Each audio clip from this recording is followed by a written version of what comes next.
something to think about. Welcome back. Most definitely. There's a quote I read somewhere by Sherry Tuckles, Alone Together book. It's read like this. Most of us hold the digital technology we all close to our hearts. We hardly leave our homes without our phones, and our personal computers have become a center of our social, economic, and professional interactions. Those digital technology are not just screens, they have different meaning for different individuals.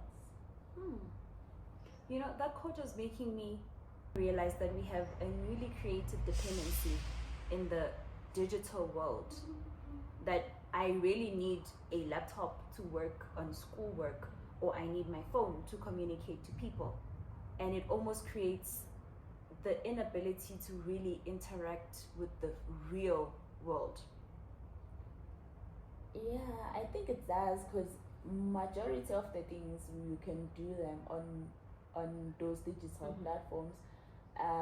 Also, it gives challenges on other things in terms of identity, knowing who you really are, because you can go on social media and be free, be able to talk to people, engage to people, but when you go to physical space, you can't. As much as internet allows us to explore our identity and challenge traditional notations of the self and the word, it also hidden who we are when we are constantly on screen. The pressure of living two lives, an online life where identity is created mainly through profiles, bio, filtered pictures, and curated content, and an offline life where human interaction requires emotional presence, effort, and time, has led us to multitask our entire existence. We are constantly managing impression, performances, expectation across both realms. The fragmented identity reflects this centered self, where we are no longer rooted in one fixed identity but constantly shifting according to context, audience, and algorithmic demands. That is especially visible among youth who are actively engaging in identity formation. Platforms such as TikTok, Instagram, and even LinkedIn are becoming stages for experimenting with the self. Teenagers and young adults often create online personas that may and may not align with their offline realities. And those personas are not formed in a vacuum. The politics of representation, race, gender, class, sexuality shapes how youth choose to present themselves. For instance, young female may feel pressured to present themselves in a certain way to gain likes and avoid harassment. So there's a platform-specific logic to all of these digital spaces and social media platforms, as you would find that Instagram, Twitter, and all these other platforms have identities attached to them. Instagram is your aesthetic identity curation. Your TikTok is performative. It's based on comedic aspects where people are using sounds to reiterate or mimic funny aspects of life as a sense of entertainment. Your Facebook is mostly informative, or it has an informative identity attached to it. And then your Twitter is mostly intellectual identity or political identity, which is associated with people making comments or discussing on various political moves that have taken place or taken action in that particular time. But you would feel that all these social media aspects or social media platforms are meant to be inclusive, and they're spaces that allow for discussions and, I guess, a cohesive manner of conversing to take place. However, these spaces are also sites that promote exclusion, because that's where you have things like cyberbullying taking place.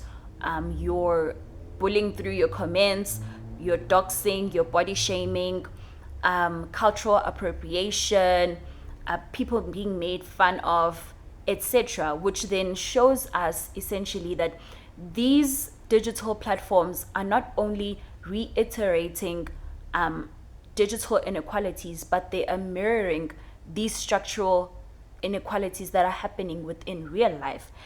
It points out that the very same digital spaces that are set to promise visibility, your ability to express yourself, and to have freedom of speech also reproduce the digital marginalization that is happening now, where if your voice does not fit or isn't within the majority or the dominant voice, it is silenced or you are mocked.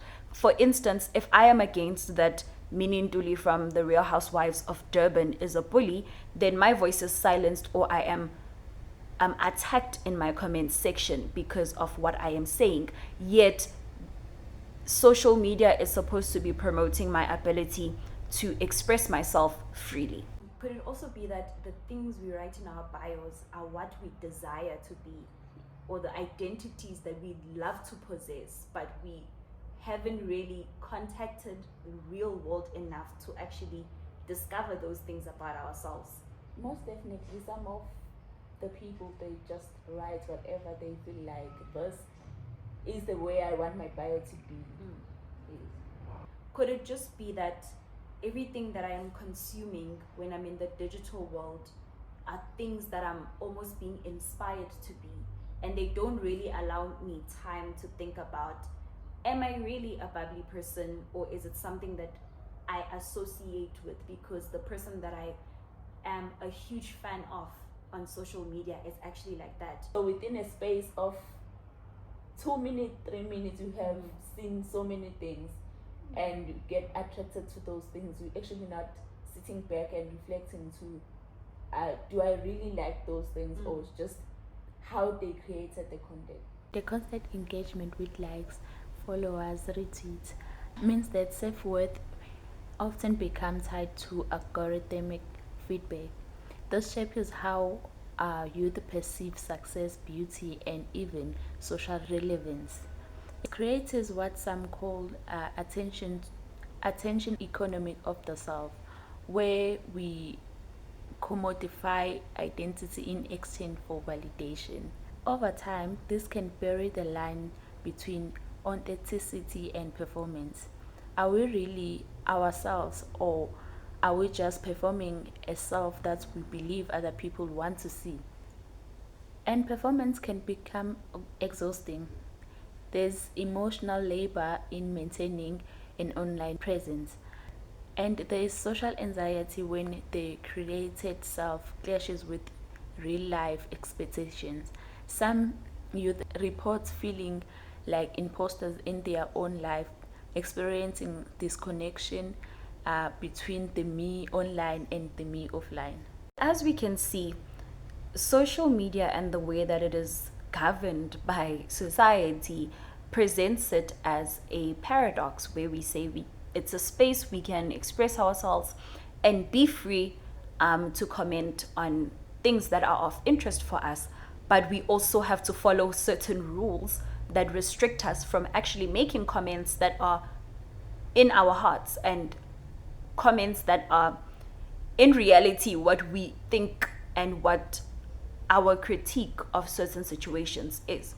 So then this forms a paradox within the heart of postmodern identity, because there is this fluidity but stagnance, but uncertainty and instability, which forms this fragmentation that we have been constantly trying to avoid within society.